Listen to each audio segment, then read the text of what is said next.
Hey everybody, thanks for being here in the basement of Artist Space in New York City or wherever you are on Zoom.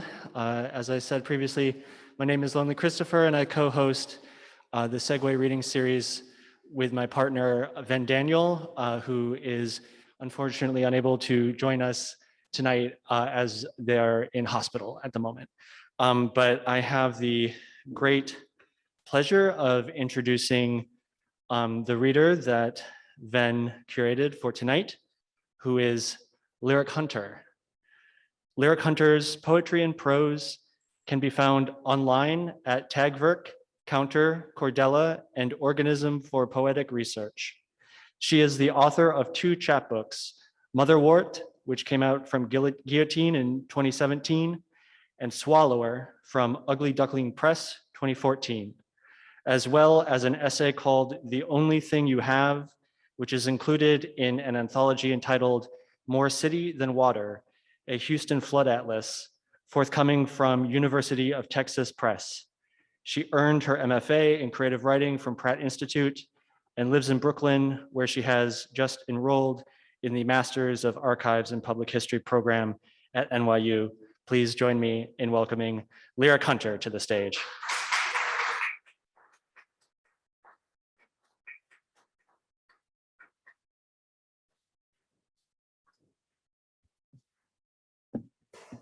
Thank you, Lonely. It's lovely to be here and share the stage with Adrian and celebrate her new book, which I'm really excited for. And I've heard an excerpt from it once as the twilight and the mist rolled in over the mountains upstate. It was really dreamy. Yes, thank you for inviting me to read. And welcome everyone here and to everyone watching via Zoom. Thank you for coming and zooming in and being with us this evening. So I'm going to read an essay that is about several things: my mother and the Shangri-Las and photographs and estrangement. I'm just going to read sections of it.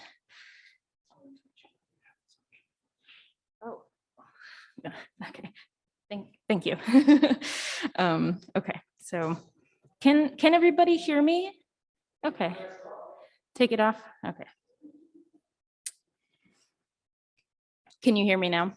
All right, cool. I like that. Lots of thumbs up. All right. I remember the first time I heard them.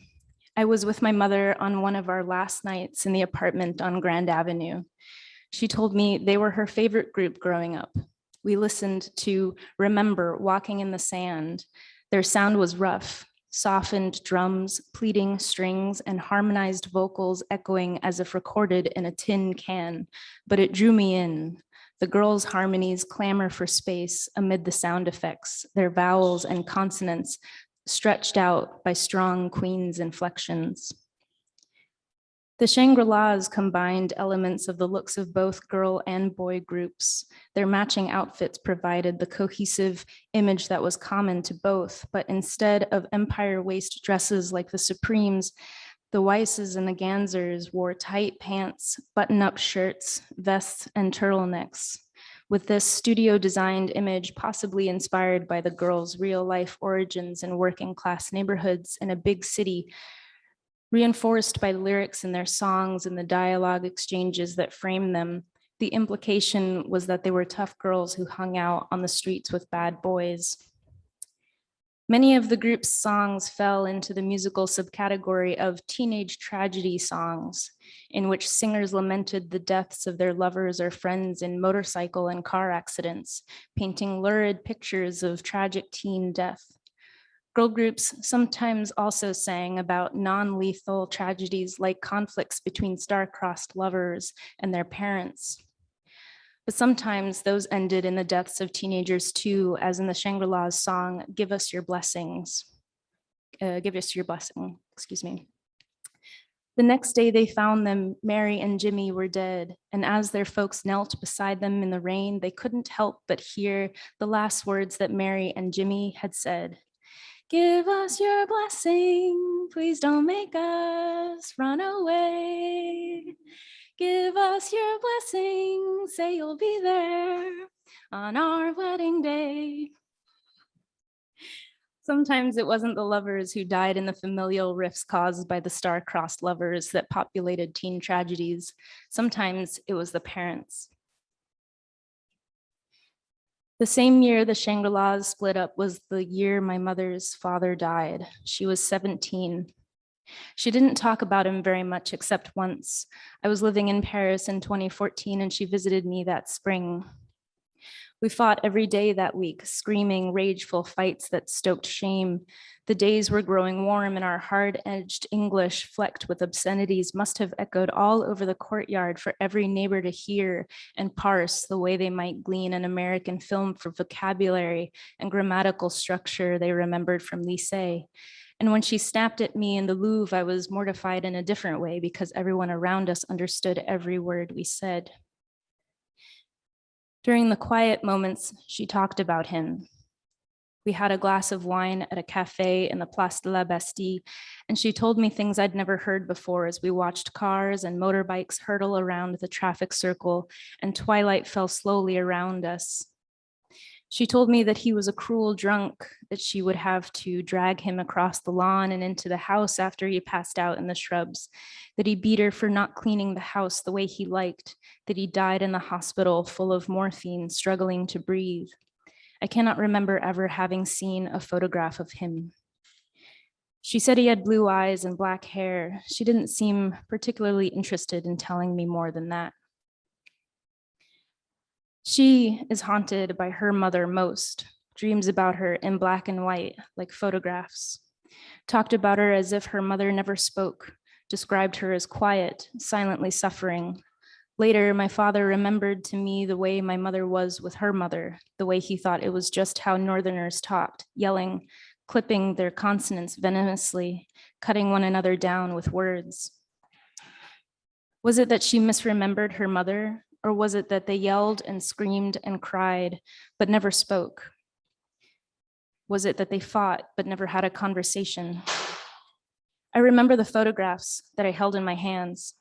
Their washed out colors, burnt orange, chartreuse, marigold, warm blue, a van, a sea of tulips, cobblestone streets, a trip she'd taken through Europe with her mother, Stuttgart, Amsterdam, Rome. Speaking of the Winter Garden photograph, the irreproducible picture of his mother through which Roland Barthes thinks grief, love, and the image in his study of photography, Camera Lucida, he says, not only is the photograph never, in essence, a memory, but it actually blocks memory, quickly becomes a counter memory. Memories of photographs also break down over time. Maybe I dreamed her. In an echo of the album cover for the Shangri-Las 1965 single release for Leader of the Pack, maybe I dreamed the dark brown bouffant flip that framed her face, her white button down and black vest, paired with pants, the rebel girl in someone's wood-paneled living room, sitting on someone's patterned couch, lit only by the flashbulb from someone's Kodak Instamatic. But I know I didn't dream her. The photographs I remember were photographs I held in secret, looked at in secret over and over again. I don't think my mother knows I know they exist. They are photographs I can no longer see or touch or hold because I can no longer reach her. 2 photographs I lifted before I left, a variation of browns, clay, ochre, standing cock-hipped in a puff-sleeved blouse and flared pants on Michigan Avenue in Chicago, one hand on her purse strap, the other at her side, smiling, the wind in her dark cropped hair. And in a scale of grays, smiling over her shoulder at the camera, her hands on a shelf of office files. The paradox of estrangement is the push of distance and the pull of memory and identity that family photographs visit on the estranged, the way family photographs haunt. Marianne Hirsch, speaking of family photographs that belong to Holocaust survivors, says that the result of photography's relationship with loss and death is a ghostliness that simultaneously renders the past irretrievable, and the photograph is the evidence of both its own existence as well as the loss it highlights. The memory of the estranged family is several times irretrievable. One knows the family is still reachable, but also unreachable. One remembers them, but cannot remember them. One remembers holding photographs of them, but cannot access those images in order to remember. Estrangement is a liminal state. It is loss without loss. It is love without love. Estrangement creates the conditions for a hauntology of the family photograph. Estrangement, like and as trauma, throws time out of joint. A physical remnant of the process of estrangement is the family photograph, and a memory of the photograph is a remnant of a remnant. The image, after estrangement, has died, and the estranged lives on in the afterlife of the photograph. I am haunted by my mother and by images of her. I am haunted by the afterlives of her photographs. What breaks my heart most, more than being beaten by my mother, more than abandoning my mother, is that I left her house without taking more photographs with me. I should have stuffed my pockets, filled plastic trash bags. I should have picked up the fucking banker's box and run. My father told me that there had been a period of several years during which my mother didn't speak to her mother, a period during which they were estranged. I wonder what was the last straw that broke the rift wide. I wonder about this generational echo. I wonder, did she recall standing in front of her bedroom mirror as a 14-year-old singing along to the Shangri-La's "I Can Never Go Home Anymore," spinning out from her record player as she nursed her teenage angst? I wonder, does she recall her estrangement from her mother as she lets the years go by without calling me? "I Can Never Go Home Anymore" was the Shangri-La's last hit single in 1965. It is an estrangement song. In the 2007 Telegraph article by Ian H., Mary Weiss briefly describes the conditions under which she recorded that song. "I had not been speaking to my mother for a few years at that point," she recalls. "And when I was in the studio, I was crying." In her 33 and a third book on the album, on the Shangri-La's album, Golden Hits of the Shangri-La's, Ada Wallin describes "I Can Never Go Home Anymore" as a story of a young girl who searches for love and a mother who tells her she's too young. After the girl runs away, her mother dies of a broken heart. Wallin says it is a song that is too cheesy to take seriously, and yet she also remarks on the landscape of the Shangri-La's songs, where the family unit is a wholly dysfunctional model, where home life is conspicuously absent from the songs, and where maternal advice is a double-edged sword. In her 1988 study of girl group song lyric structure called "Do Talk and Don't Talk: The Division of the Subject in Girl Group Music," Barbara Bradby breaks down the ballad, which had been written by the group's producer, George Shadow Morton. The Shangri-La's "I Can Never Go Home Anymore" explicitly rejects the fantasy of a boy in favor of a same-sex love for her, in this case, the mother. The song establishes reality through a she-me sequence, again showing the mother's perspicacity toward her daughter. "She told me it was not really love," and counterposes a future fantasy for the female you of the audience. "Tell her you love her."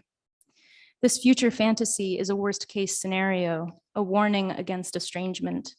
Mothers advise their daughters to conform to safe social roles. But what if your mother doesn't love you back? What if your mother doesn't know any more about love than your boyfriend does? What if your mother doesn't know how to love you because no one ever taught her how? Bradby goes on to say that "I Can Never Go Home Anymore" enacts the singing voice of the mother hushing the baby to sleep, in contrast with the spoken lyrics of the older and wiser daughter. The song, written by a grown man for a group of teenage girls to sing, is a moral tale intended to remind all teenagers to listen to their mothers. Whatever perceived cruelty the teenage girl narrator felt she'd received at her mother's hand was, in the end, a form of kindness equal to that the mother showed to the narrator in her infancy, all on the spectrum of maternal love. It's the sophisticated form of gaslighting that simultaneously wrenches the hearts of abandoned girls who, Wolin reminds us, in the absence of their mothers, really can't go home again. In the strictest sense, her home no longer exists. Tell her you love her. Don't do to your mom what I did to mine. She grew so lonely. In the end, angels picked her for a friend.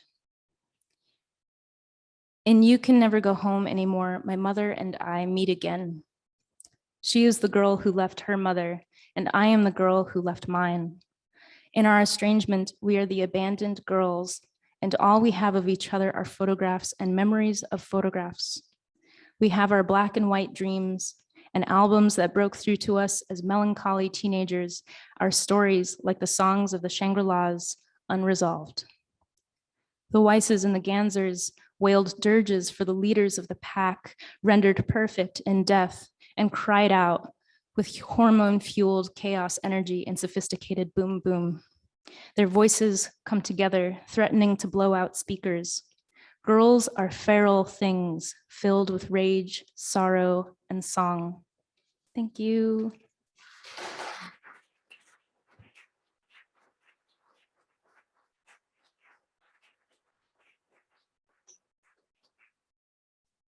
Thank you so much, Lyric Hunter. We're going to take a very brief break, and then we will be back with Adrian Shirk.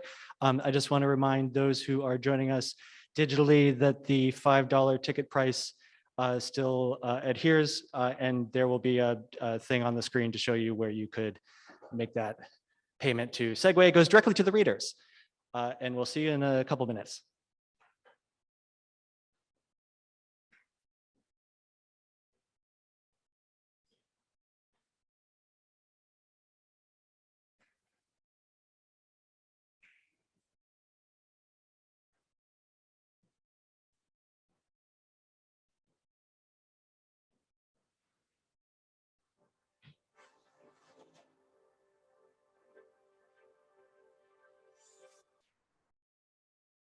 The rose is pruned to a perfect shape, perfect for whom I wonder. The chicken thinks in mysterious ways, but beauty is not what we're after. And the chicken imagines a heaven full of roosters and plenty of corn. And God is a very old rooster in eggs, I like Jesus, his son. Every day is a miracle. Every day is another day. You've got to sing for your supper.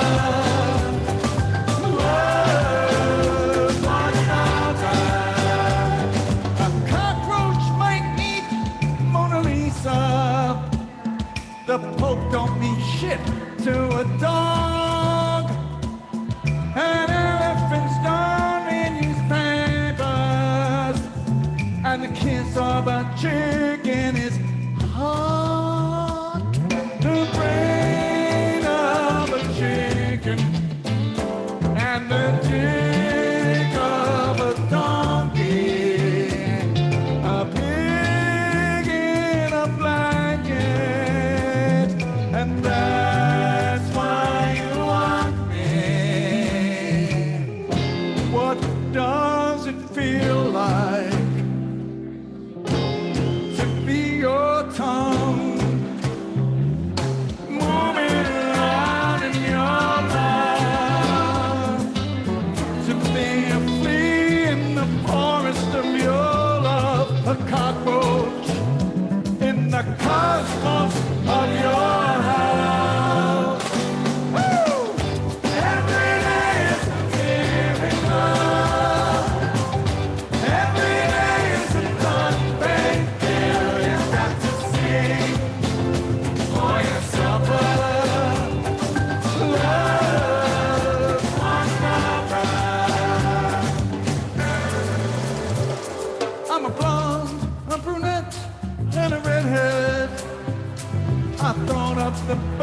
Okay, we're going to get started again.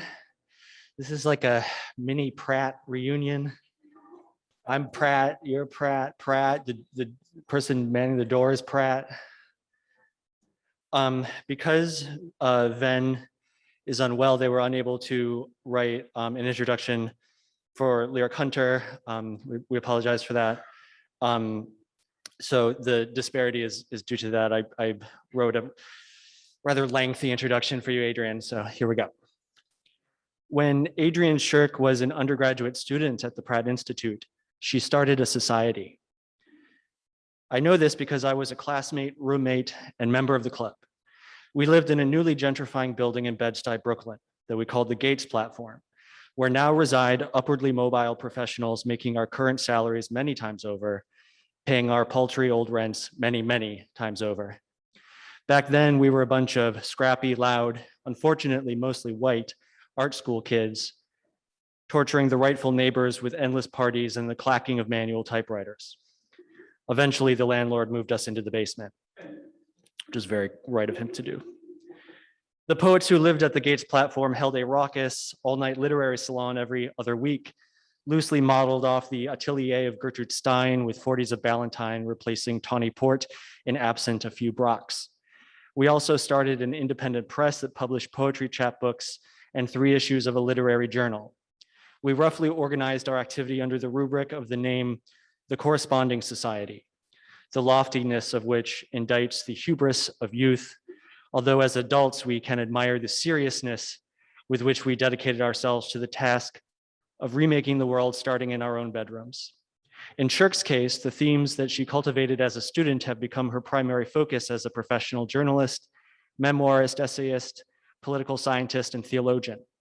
In her new book, Heaven is a Place on Earth, Searching for an American Utopia, she grapples with a question that she started asking long ago. Quote, what are the constant forms, the possible architectures of developing a happy or ethical life under late stage capitalism, end quote. Shirk writes that the Gates platform, quote, acted as a hub for everyone we knew, including our professors and strays and travelers, and where we also enacted a day-to-day life of dinners and writing and talking and fighting, espousing deep beliefs in art and truth and love, end quote. These were heady times, the kitchen occupied all night by junior philosophers shucking oysters and debating the finer points of Heidegger, while in other rooms, other poets experimented in candlelight with Kabbalistic magic or snorted lines of crushed amphetamines while writing a 10-act play that takes place on the bottom of the ocean. As messy as we were, Shirk notes that her experiences provided an ethic or an instruction that she was missing as an adult after going to graduate school in Wyoming and returning to New York City, this time settling down with her then husband in an Irish enclave in the Bronx. Shirk felt dissatisfied with and adrift in the adjunct hustle she'd fallen into. She describes the grind of commuting and the psychodrama of academia in gruesome detail, always pining for an improved, holistic, communal model of care. Wherever Adrian Shirk goes, so follows her drive for community. She contributed greatly to organizing our friend group into something more, not quite the society we claimed, sure, but a conscious paradigm of geographically based cooperation, equity, and symbiosis.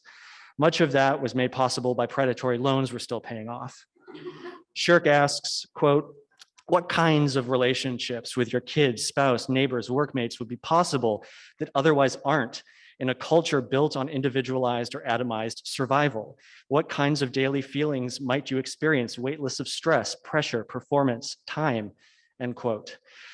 That's the working of a particularly humanistic imagination, because she's not trying to realize what's best for me, but what's necessary for us.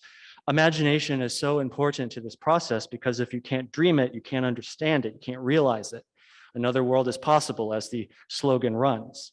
She applies this to even the most restricted, airless situations, like her interminable work commute and harried schedule, which she addresses by assembling a group of fellow adjuncts who can't afford to live where they work and combining their resources to rent and share an adjunct crash pad near campus.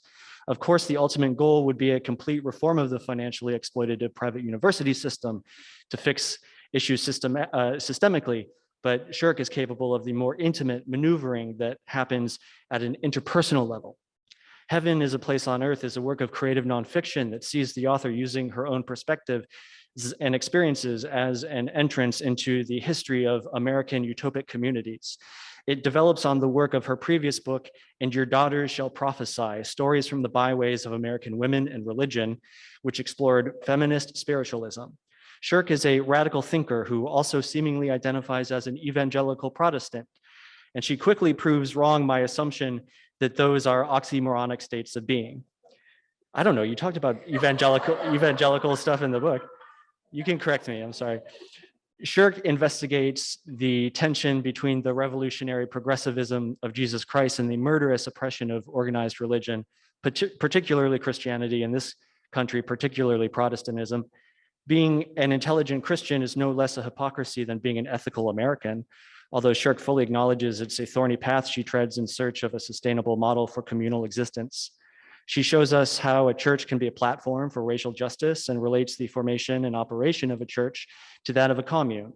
Shirk's curiosity is matched only by her willingness to follow it as she embarks on a national tour of notable utopic sites, while also dealing with the slow dissolution of her marriage and the burden of caregiving for a terminally ill relative. She visits different experimental communities across the country and speaks with their inhabitants about why they choose to live the way they do. She also researches the most historically significant utopic projects, many like Osho's Oregon cult of food poisoners or Jim Jones and his Kool-Aid, that have ended in total disaster. Most of these undertakings tend to fizzle out, but that begs the question, what does success mean in a utopic context? In my opinion, true utopia may only be captured in fleeting moments, at best realized within what Hakim Bey called temporary autonomous zones, which elude formal structures of control based on their transient nature.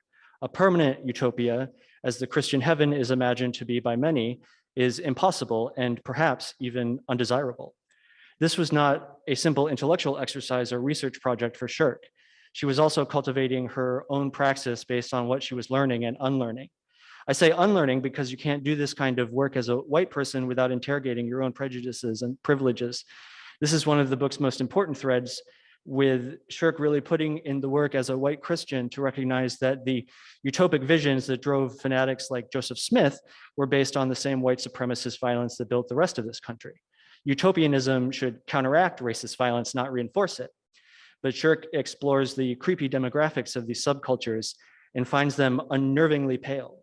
Although she fits in comfortably with the kinds of people she finds living communally, the lack of diversity, more to the point, the presence of racism and homophobia, and lack of critical attention to what that means becomes problematic, even as she feels out of place like a colonist, tourist, or usurper at the majority POC church she attends in the Bronx. Utopia is certainly not a one-size-fits-all proposition, or else it would be fascism. Even devoted cultists will switch allegiances out of existential unrest. And Shirk has to follow her own heart when she figures out what she wants. That ends up being a project called the Mutual Aid Society, which is a tract of property upstate where Adrian lives with various residents. When we were kids, I would often observe conversations among Adrian and our friends where they'd fantasize about buying land out in the woods to start a school in the spirit of Black Mountain College. She'd always had this drive to create a new space for herself and others, and this book tells the story of how she ended up pulling that off and what she discovered along the way. Here now, please welcome the great Adrian Shirk.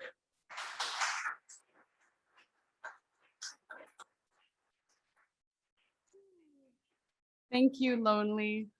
Even though I hissed, I'm not an evangelical Christian, it was not totally incorrect. I spent a lot of my 20s having various misadventures in the world of American, mostly white evangelical Christianity, which I talk about in my first book, And Your Daughter Shall Prophesy.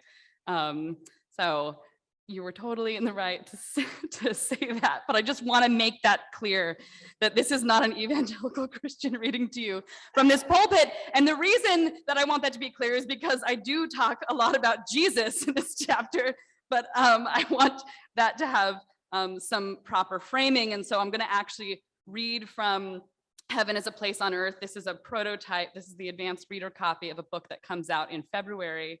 And I'm going to start with a piece called Utopia notes, cruising. Between all of the main chapters in the book are these one-page little vignettes that are just kind of snapshots of stray thoughts or different communities or things that didn't make it into the main chapters. So it's a repeating motif throughout the book.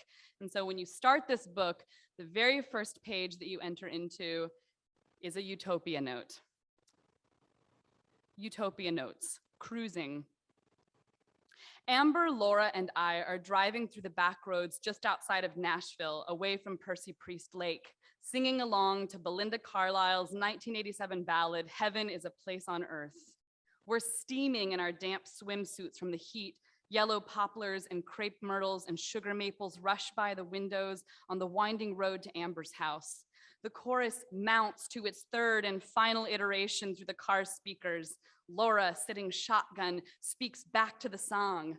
I've always loved this part where she goes, we'll make heaven a place on earth.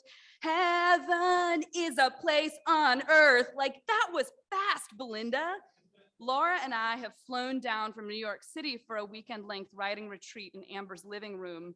All three of us are currently reading Cruising Utopia by Jose Esteban Munoz, passing it back and forth as we leave it bookmarked on the coffee table. We are thinking, along with him, about how utopia is or can be any gesture that points to a better future, a gesture of futurity that he finds repeated over and over and over again in the symbols and praxis of queer life, especially in the decades prior to the technocrat takeover of things like New York's Pride March, which is a week away at that moment, and so corporate now as to be a figment of the outlaw queer imagination. Utopianism, for Munoz, is something that's necessarily always in process, something that is simultaneously aspired to down the road and ushered into the present, the now future. I keep thinking of the way that 1960s and 70s gay liberationists named their organizations. The names always struck me as the kinds of gestures Munoz talks about. Names that point toward, but also make present, a world much larger, much lovelier, and a lot more fun than ours. Daughters of Bilitis, Gay Pagans, Alice B. Toklas Democratic Club, Council of Grand Dukes and Duchesses of San Francisco, Order of Displaced Okies, Local Lesbian Association Kazoo Marching Band, Dykes on Bikes, Imperial Silver Fox Court, Lavender Menace, Lesbian Avengers, Free Beach Activists, Society of Janus, the Furies. Before I read from this, what's the second chapter in the book, an abbreviated version, I also just want to say thank you to Lonely Christopher for a really moving and unexpected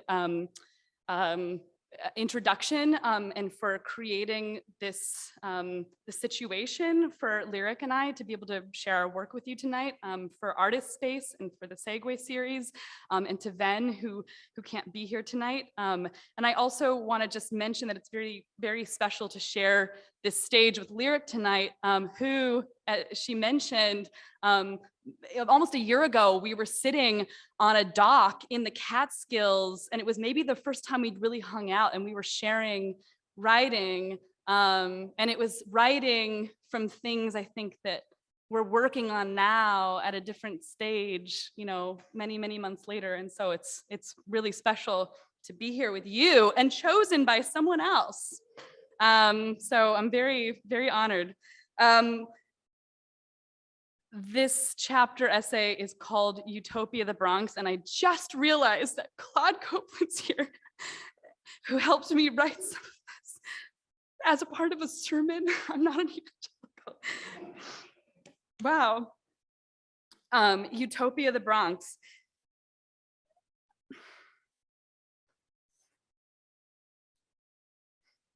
Whoops.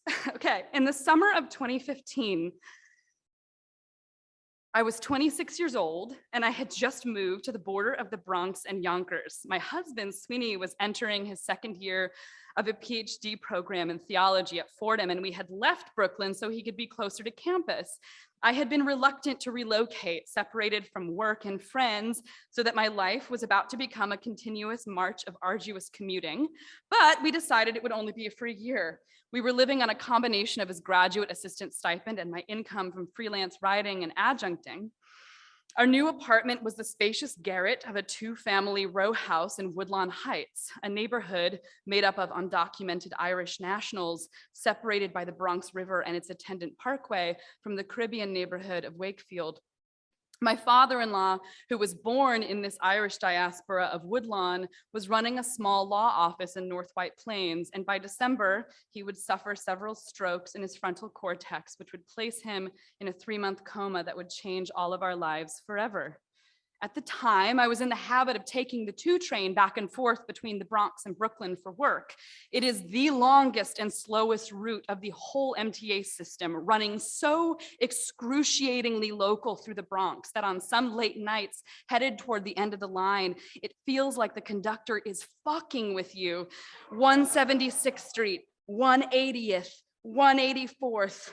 The upside is that from Wakefield to 41st all the way to 149th Grand Concourse, the train runs above ground. It's a beautiful ride during daylight and especially at sunset through Mott Haven and Morrisiana, Tremont and the east side of the Botanical Gardens and the zoo. The Bronx in all of its 21st century action and architectural and geological variety rolls out before you like an urban pastoral, like a 16th century Bruegel painting, if Bruegel had ever had the honor to paint the boogie down. There is sweeping verdant Mosholu Parkway filled with groups of teenagers and grandmas on benches, big angular Dutch homes latticed on the front next to hulking multifamily Victorians, next to huge Art Deco complexes and pre-war apartment buildings taking up one block and then the next. Bundles of discount franchises bunch up under the tracks, but also rows of barbershops and braiding salons and bodegas and botanicas. Big, huge elms bust up alongside and between buildings. A dense and wild ecosystem unfurls up around the Bronx River. And the bend at West Farms, where the Bronx River Art Center juts up from the single-story landscape like a spaceship bordering the edge of Hunts Point in the reclaimed concrete plant park. Community organizations and a public hospital and public high schools face the train windows eye to eye. Many of the buildings reconstructed cheaply in the 1990s, and then darkness as the train hurtles underground. The point is, it's beautiful. That Bronx stretch above ground made that long ride feel like a luxury. And what I saw from those windows and on the streets was not the Bronx I'd heard about from movies and media representations and other white people anecdotally. At the time, a single cursory Google image search of the Bronx still shuffled up the same old algorithm. 1970s and 80s devastation, burnout, empty lots full of trash, a 10-minute YouTube clip from a car window surveying the burned out blocks of Charlotte Street in 1980. The immediacy with which these images appeared froze the imaginary of the Bronx in a distant past, while in the present, none of this was true anymore. And maybe, to appropriate the words of the late Mayor Ed Koch, whose tenure oversaw some of the Bronx's most profound civic neglect, nothing ever was the way you think it was. What I could see was that the Bronx was happening. It was lively, it was dignified, it had depth and beauty in a way that so much of the rest of the city had been drained of, its social and cultural riches fleeced by gentrification. I siphoned this question of why I didn't know anything about how the Bronx had rebuilt itself, into a piece of writing that I could use to help me figure it out. I researched the Mid-Bronx Desperados and the Banana Kelly Community Coalition and all of these other local grassroots organizations which had single-handedly rebuilt the borough during the decades of fires and disinvestment when the city had all but abandoned it. It took only a very gentle pressure, a casual perusal of reports and archived articles, paying attention to the repetition of organizers' names and affiliations, to suddenly have revealed before me a whole history intact, which had always been there, the story of a generation of direct action, cooperative squatting, homesteading, and sweat equity from within the community, which had made it so that the kinds of devastation of the neighborhoods in the 70s and 80s is virtually invisible today. By winter, my father-in-law, Dan, was in a coma.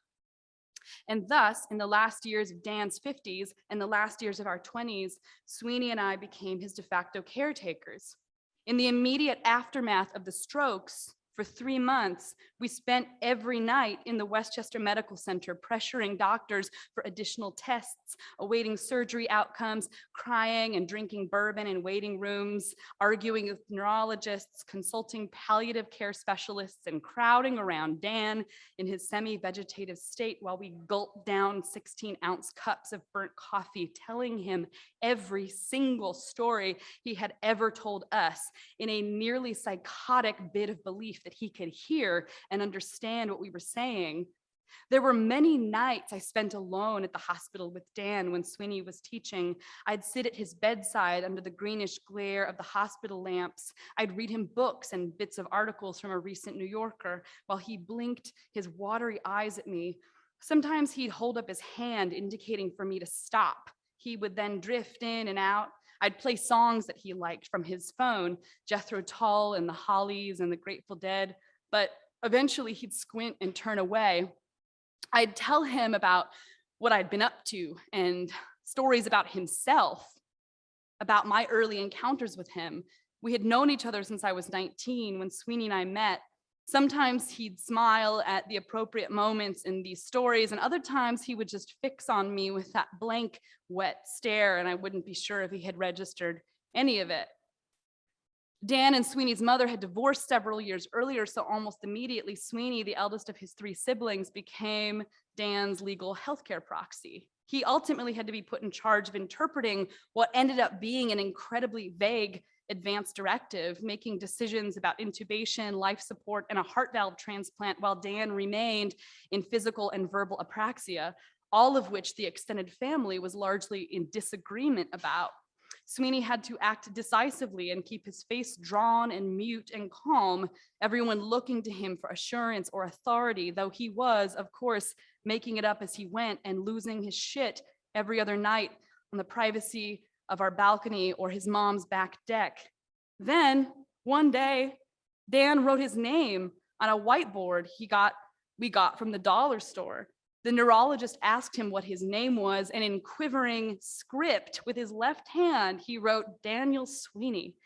And later that week, he started talking. He responded raspingly to word opposite prompts by the ICU speech pathologist when she covered the open valve in his throat with her index finger, while 4 or 5 of us who had been haunting these hallways all winter stood around listening. We had help from extended family, but Sweeney and I were the main agents of care and coordination for the years to come. And the labor and grieving and rehab and bureaucracy fighting was relentless on top of all of the ordinary economic precarity of late stage capitalism into which we had come of age. The housing bubble burst during my first year of college, and the fall after I graduated had seen the Occupy uprising. Our cumulative debt to income ratio had relegated my peers and me into veritable serfdom by the time we were 18. We had spent our entire sentient lives bearing witness to a global economy built so openly on speculation, extraction, exploitation, war, and waste that there really was no single scales falling from our eyes moment. The so-called private sector had taken over the planet and turned it into a death machine. It happened right in front of us. I had at the time multiple low-wage jobs, like many people all over the city. I was reporting and writing a book. I'd get home to Woodlawn for a day or two in between jobs and drive to New Rochelle to a nursing home that Dan couldn't get out of while we fought for a year and a half to enroll him in Medicaid. Dan at that point had severe aphasia, nerve damage, and muscle loss. He had great difficulty speaking and he could not walk. Between work, commuting, multiple jobs, Sweeney and I would trade off days to visit him, by which time he was able to speak a little bit, often about his commitment to Trump's bid for president, some verses from songs that we'd listen to and sing together, his thoughts on Whitey Bulger while we watched a movie, and his never-ending stream of despair and complaint about still being alive. I took him to weekly robotics physical therapy appointments, where he walked with electronic prosthetics for 100 feet down a hallway, attended to by 3 hot young physical therapists who he'd flirt with in spite of everything while they stretched his calves. Tell them about the bicycling, he'd say to me, grinning. Tell them about Brazil. And I would tell them about his wild journeys biking across the country, about facing off with pirates on the Amazon River during a fishing trip. Wow, they'd say, indulging him, rotating his ankle. You're quite the adventurous person. In these moments at therapy, he seemed most like himself. In the summer of 2016, several months after Dan's stroke, something else happened. Sweeney and I found ourselves at a small church in the Northwest Bronx that gradually and permanently changed my perspective about utopia, God, and what is generally possible in relationship to both those things. During what Malcolm X famously called the most segregated hour in American life, I sat in a row of stacking chairs in a radical multiracial congregation called New Day in a rented out cafeteria of the oldest Catholic girls' school in New York State. The sermon that morning was part of a queer liberation series for the month of June, the reading from the book of John. And in the announcements, the pastor rallied for everyone to join the Northwest Bronx Community and Clergy Coalition in an upcoming march against an urban planning initiative that threatened to develop the dense, vibrant neighboring district of Jerome Avenue into commercial and luxury housing. There was going to be a town hall followed by 3 weeks of marches.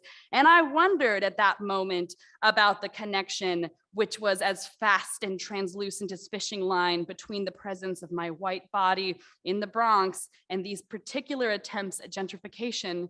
I felt my tailbone shift on the cold, hard plastic of the stacking chair as the congregation moved into a time of praise. The freestanding projection screen filled suddenly with song lyrics drawn from the Old Testament prayer of Jabez. And then a gospel melody sounded from the keyboardist.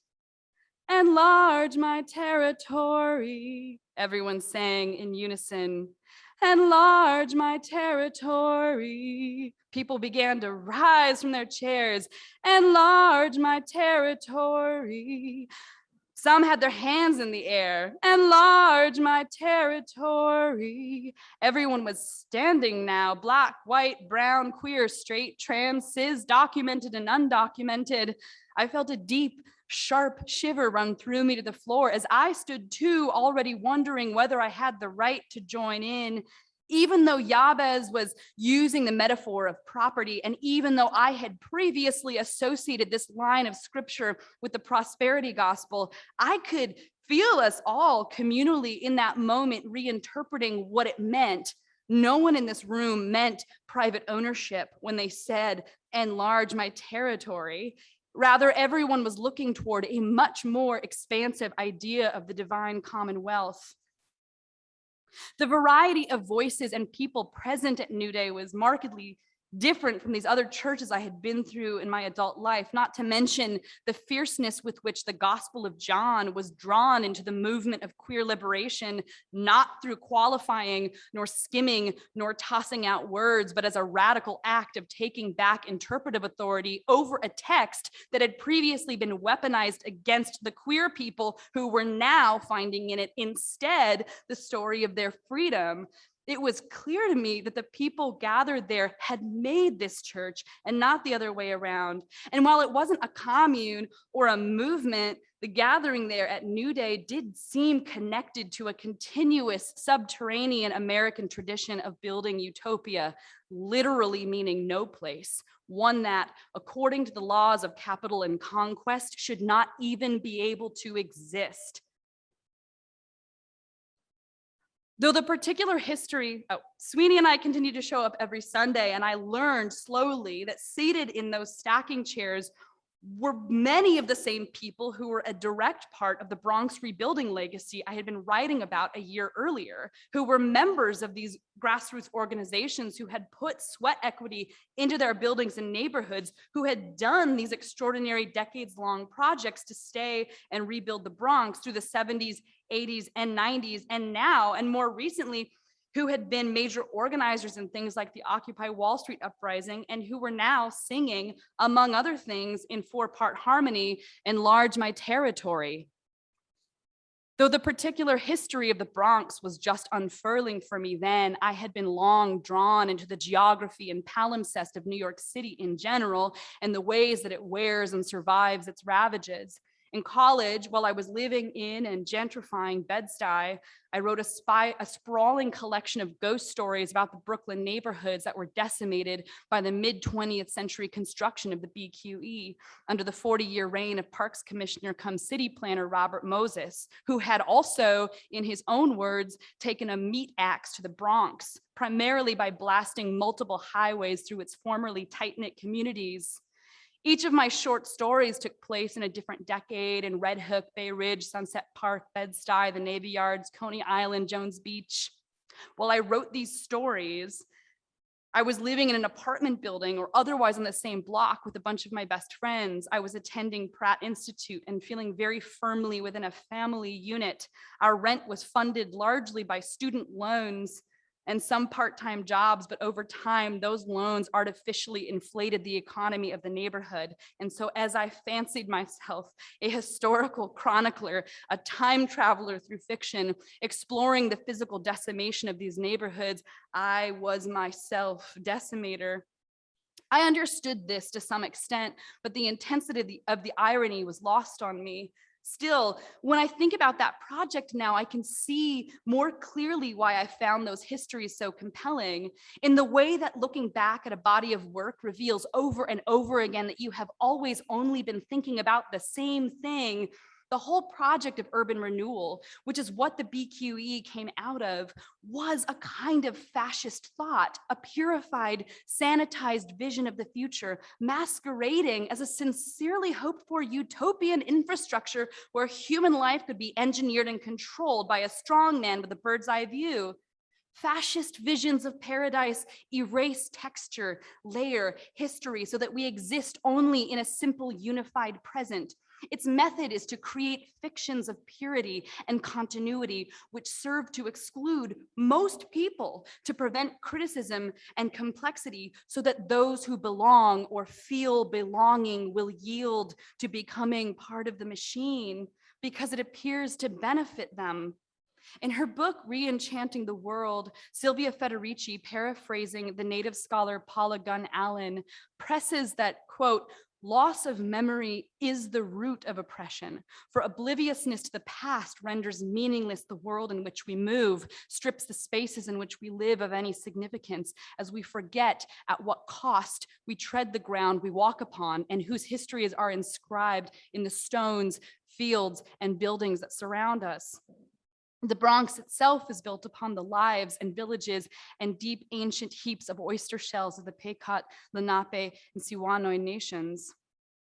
Fascist dreams and utopian dreams are not infrequently indistinguishable at first, but their differences are much easier to catch when those dreams are playing out on the public stages of our cities. The spiritual fight against something like urban renewal or gentrification is a fight against forgetting the difference. In Rebel Cities, David Harvey writes, "The term city has an iconic and symbolic history that is deeply embedded in the pursuit of political meanings. The city of God, the city on a hill, the relationship between city and citizenship, the city as an object of utopian desire, as a distinctive place of belonging within a perpetually shifting spatio-temporal order, all give the city a political meaning that mobilizes a crucial political imaginary." The Bronx in particular then, the place where my specific understanding of utopian possibility developed, is my city on a hill, which itself is just a metaphor for heaven. Despite its prevalence in our spiritual and secular imaginations, There is very little about heaven at all in the Bible. And if you omit the sentences that refer to the heavens, which almost always seem to be about the literal sky or weather, then you really have just a handful of verses that address heaven as an actual place. And in those verses, you have just a few repeated details. Heaven is a kingdom. Heaven is a house with many rooms. Heaven is a place where one can have citizenship. Heaven is a city. Heaven is a city to come. Heaven is a city that will ultimately give way to a new heaven and a new earth. Heaven is a city where you will find treasure so long as you give everything you own away in this lifetime. Heaven is a city, loud and clear. The emphasis on heaven being a city is interesting, given that the popular conception and creation of American utopias, those communities that wanted to be cities on a hill, heaven simulacrums, have been so thoroughly framed as pastoral or as an escape from industrialization and modernity. But overwhelmingly, in the Bible at least, heaven is big and pluralistic and urban. In fact, the whole idea of pastoral exit is antithetical to the Judeo-Christian eschatological story, because in that tradition, paradise begins in a garden and ends in a city. A year and a half into caring for Dan, we got him Medicaid, which allowed us to move him to an apartment 4 blocks from us with state-paid 24-hour home health aides. Sweeney's hair started to go gray. He started to drink more. Regardless of the home health aide's continuous presence, our participation was still required daily, administering insulin and Dunkin' Donuts iced coffees, scheduling and shuttling to the doctors, the hospital, the pharmacy, various therapies and errands, wheelchair walks to the park or the pub, fielding suicidal ideation and stock market obsessions next to Dan's 64-inch TV set while his stroke recovery regressed by the light of his preferred viewing of 24-hour Fox News broadcasts. Meanwhile, I finished my book tour and my slate of classes and touring and living out of my backpacker on the road. And then on Christmas, a couple of months after settling Dan into his new place, I ended up in the ER with shingles. Shingles. The chickenpox virus from childhood hides out in your spinal column until you get stressed out enough that it travels like a phantom along a nerve path, showing up as painful pustule-like hives on your torso, back, or in my case, on my face and neck and eyeball. I was laid up for a week with fevers. I watched all of Mindhunter in a sweaty pile on the couch. I watched a documentary about the farm in Tennessee and another about Rajneeshpuram in Oregon. I canceled flights. I felt rage and exhaustion. I made myself tea and soup in regular rotation. I wondered about all the choices and circumstances that had led us away from where we had wanted to be, with friends, making art and books, being neighbors or communards, having children. The plan of our life was so much narrower now. In a couple of years, Sweeney would be going on the thinning academic job market, and then I could teach a little less for a while, and we would stay in Woodlawn caring for Dan in this airless holding pattern of unrelenting emotional exhaustion, unmoored from any kind of community or vision larger than the acquisition of some fiscal security. The years dribbled out like a slow gray trickle into a sewer grate. My despair was bloated and cartoonish. I stared out the window next to my kitchen sink at the dead trees lining my quiet street, and I thought, this is hell. The thought was ridiculous, but also loud. All of my efforts, having gone for so long to just making life work, had made a powder keg of my rage. I rose up like a demon in a haunted carnival ride. I was covered in scabs. I looked terrifying. I felt a few things irrevocably. Life is not to die. This cannot be what life is for being isolated and worn out in a city full of people we know and love, for running ourselves ragged to develop a career and make just enough money to keep the dumb life going, to maintain our atomized existence as a self-contained unit that touches no other meaningful edges of anyone else's lives, making plans every once in a while to go see someone who is also ragged and isolated and tired, to feel as ragged as the person we are supposed to be taking care of and who we will need to figure out a way to take care of for a long time. I left that night for Brooklyn.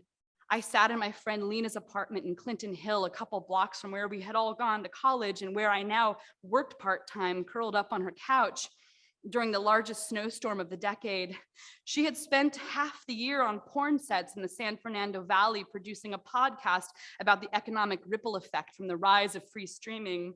That weekend, she murmured behind her bathroom door on the phone with a long-awaited source who wanted to talk about the recent suicide of his wife, a popular porn actress. Afterward, we watched the drifts pile on the street from her fourth-story apartment. "What do you want to happen when you go home?" she asked, refilling our coffee mugs. "I don't know." I was bundled on her couch. "I don't know. I need to know that this won't be life forever. I need him to stop being a martyr. I need him to stop drinking." "But what do you need?" "I don't know. The answers feel so dumb, impossible, and repetitive." "Like what?" "Like, I want to be in the Catskills or the Hudson Valley, start a residency, have more time to sleep and write and have children and actually get to enjoy that experience if it ever comes. But I've been saying that for years." "Well, let's change gears then. What are you working on right now?" It's notes. It's notes. It's a lot of notes, lots of notes on American utopian movements. "What does that mean?" The notes were fixated on the stories of communities that had formed alternative ways of living in or under or outside of capitalism, or which had blurred the lines of public and private, of family, of marriage, of labor. Sometimes it meant urban homesteaders. Sometimes it meant survival armies. Sometimes it meant those 19th century celibate doom cults in Western New York. Sometimes it just meant a home or a space that I had visited once that had somehow created a porous existence that was both public and private. Sometimes it meant radical Christian communities. The radical Christian communities that I was interested in almost uniformly held various verses from the second chapter of the book of Acts as the cornerstone of their theology. The handful of verses all address, very briefly, the ways that the apostles lived communally following the resurrection. And the ones that come up the most are the verses 42 to 47. The Catholic workers, the Jesus people movements, Old Order Mennonites, the Amish, the Shakers, the Oneida community, the Harmonists, ancient monastics, Father Divine's International Peace Mission movement. They all point to Acts 2 as the bedrock of their beliefs about how to live and how to restore the original church as a communal countercultural existence. Of course, many of these American movements that take this scripture up as their cornerstone as a way to innovate a new existence away from materialism and authoritarianism were born out of their own deformed aims: separatism, sexism, racism, xenophobia, notions of purity. So while I found myself interested in the various communities of refusal that they had created, they were not sites of utopian inspiration I could hang out in permanently or for very long at all. Instead, it seemed more and more like a real American utopia is the accidental creation of something mixed, of something entirely new and therefore ungovernable, that creates cracks through which an alternative future and present can eke through. It is communities born of experimentation, of new combinations that seem especially utopian to me. The dream of the restoration of something believed to be old or original, which is always a fantasy anyway, is suspect and often rooted in concerns fundamentally about staving off death, death of tradition, death of the self. Obviously, there had always been peasant uprisings, uprisings of the underclasses, and crucifixions of radical leaders long before the writings that make up the New Testament Gospels. But the story of the resurrection and the story of what the apostles did in its wake seem to say something different about this history. Another way of reading that moment in Acts 2 is not that it's describing a community formation to be literally adhered to by all true believers going forward, but that it is highlighting the thought to be impossible things that the event of the resurrection radically reframed for them. These uprisings, which have always happened and will continue to happen, these impossible communities that will form against all odds and always have, which will live out a spirit of abundance and solidarity in a world that swears that the law is scarcity and rift, are themselves the eternal and ongoing heirs to the true reality, and they shall live and live abundantly. It is hard to explain without sounding like a zealot. Maybe I am a zealot. What I am trying to say is that the resurrection, if read this way, served as much as an atonement as it did a reminder. Do not believe the lies. Do not believe the lies that empire tells about what is possible and what is not. Do not give way to evil, which, it turns out, is the literal motto of the Bronx. The motto was established long ago by the Bronx family, thanks to Claude for this. Those rich white 19th century land barons who settled the mainland, they put it on their flag. What did they think it meant at the time, emblazoned in pretentious Latin? What did they think they were protecting themselves from? Was it a reminder of what lay within them? Did they already know who they were? It appeared on crests and signs for the Bronx throughout the 19th and 20th centuries, but it wasn't until 1970 that New York officially ratified the motto into city administrative code. It is amazing poetic justice. 1970, the year that would kick off what documentarian Vivian Vasquez Irizarry calls the decade of fire, orchestrated for profit through a conspiracy of racism, civic neglect, exploitation, slumlords, and real estate insurance companies, fires that were not the fault of the residents, though the residents were, through every effort, made to feel like it was their fault. Do not give way to evil. Surely this means something different than what the Bronx family first intended. What is evil? People from the Bronx know the powers that exist to create and condemn, that the evil is the powers that exist to erase and condemn entire peoples and histories. Evil is all of the forces that frame the Bronx as a nexus of scarcity and decay, when it is actually a unique multiracial model of urban abundance and dignity. Evil is all the forces that separate us from our understanding of the divine, forms of separation that invariably issue from empire, capitalism, racism, sexism, classism, greed, and power.